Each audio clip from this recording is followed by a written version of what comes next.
As she approached, the house was a very beautiful mansion. The owner, Mrs. Ada, welcomed Itunu in. She looked her stern in the face and said, "Just one job, and one job only. Come with me," she said. She took Itunu into a room. On the door of that room was written, "Baby Naga." Madam Ada knocked on the door just before opening it.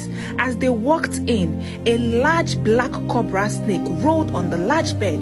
Itunu screamed in a loud voice as she made a run for the door. But as she ran down the stairs with fear, a man who we think is Madam Ada's husband held her hand and said, $100,000 for every single day you keep Baby Naga company. He doesn't bite, he's friendly, and trust me, he will never harm you. Think about it. Itunu snatched her hand from him and kept running. She dashed to the gate. A lonely road was in front of her. She quickly saw a taxi, and without remembering she didn't have a dime on her anymore, she hopped in. By the time the driver got to Itunu's bus stop, he requested for his pay. "Madam, give me my money." But Itunu couldn't speak. She was still in shock of what she just saw. The driver shouted at her, "Pay me and come down, madam. We have reached your bus stop." Only then did Itunu start begging, "Please, I don't have any money on me. I was in danger, that's why I hopped in." But the driver wasn't having any of it.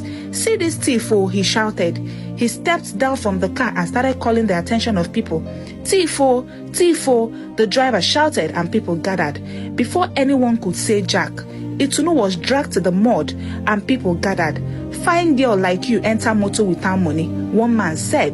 But as the driver slapped and started harassing her, one of her neighbors who recognized Itunu ran straight home to call her mother, Madam Obi, who quickly followed the neighbor.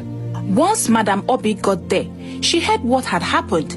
Then she untied the head of her wrapper and paid the 600 naira Itunu was owing the driver. She then dragged Itunu by her ear and took her home. That night, there isn't what Madam Obi didn't say to Itunu. "So you left bike to go and enter taxi. You shameless girl. Your mate will go out and bring money, and you will go out and bring shame to me. What kind of useless firstborn child are you?" Madam Obi screamed and said all sorts of nasty and descending things to Itunu, but never asked her where she went or what had happened.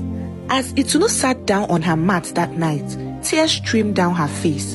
She was tired, drained, and broken. She didn't have anyone to talk to. She remembered how her life was almost ended few hours ago because of 600 naira. She looked at her siblings on the floor and thought about her whole existence. Then the voice of Madam Ada's husband came to her head. $100,000. She picked up her phone and used her calculator to check the equivalent of the money in her local currency, naira, which equated 160 million Nigerian naira. And she covered her mouth. That was a life-changing money for her. All the insults and all the name-calling would stop. The next day, Itunu picked up her phone and dialed the number again. The man picked up and she said, "I am ready." The voice at the other end said, "You know the address," then hung up. For the second time, Itunu dressed up, went into Madam Obi's handbag and stole the 2,000 naira she found. Her father and mother was sitting at the sitting room as she walked past them, straight to the door. She knew this was it. It's either she makes it back home with $100,000, dies there, or come back home and die in the hands of her mother.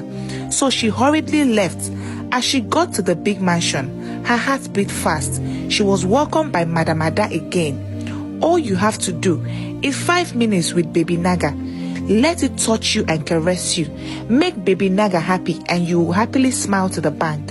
So that day, Itunu walked into the room where the big snake lay, and surprisingly, the snake was friendly.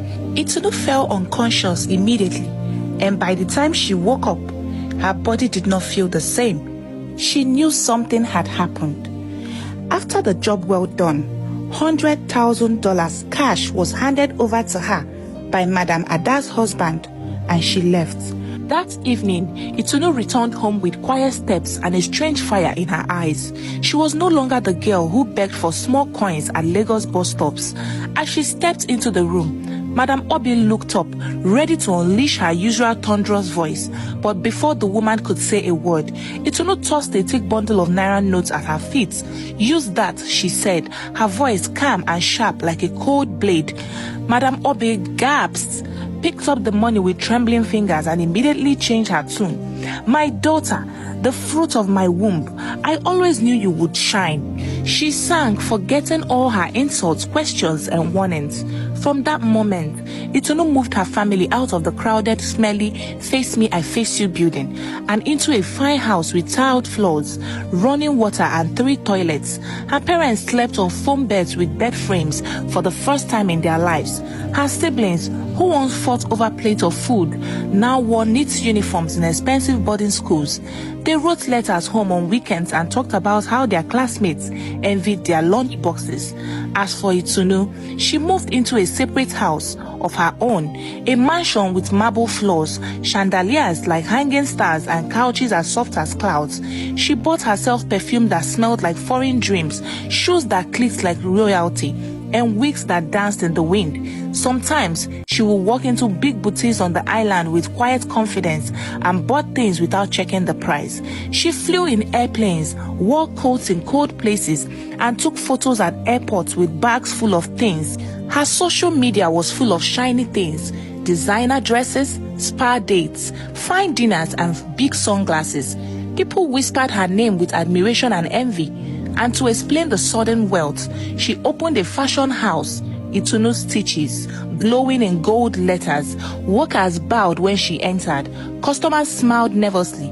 She had become a woman of power. But the more money she gave her parents, the deeper their pockets grew. Madam Obi, once content with wrappers and slippers, now called her vendors and shouted, "I need 15 human hairs. My daughter has money." And she meant it. Itunu's father wasn't any better.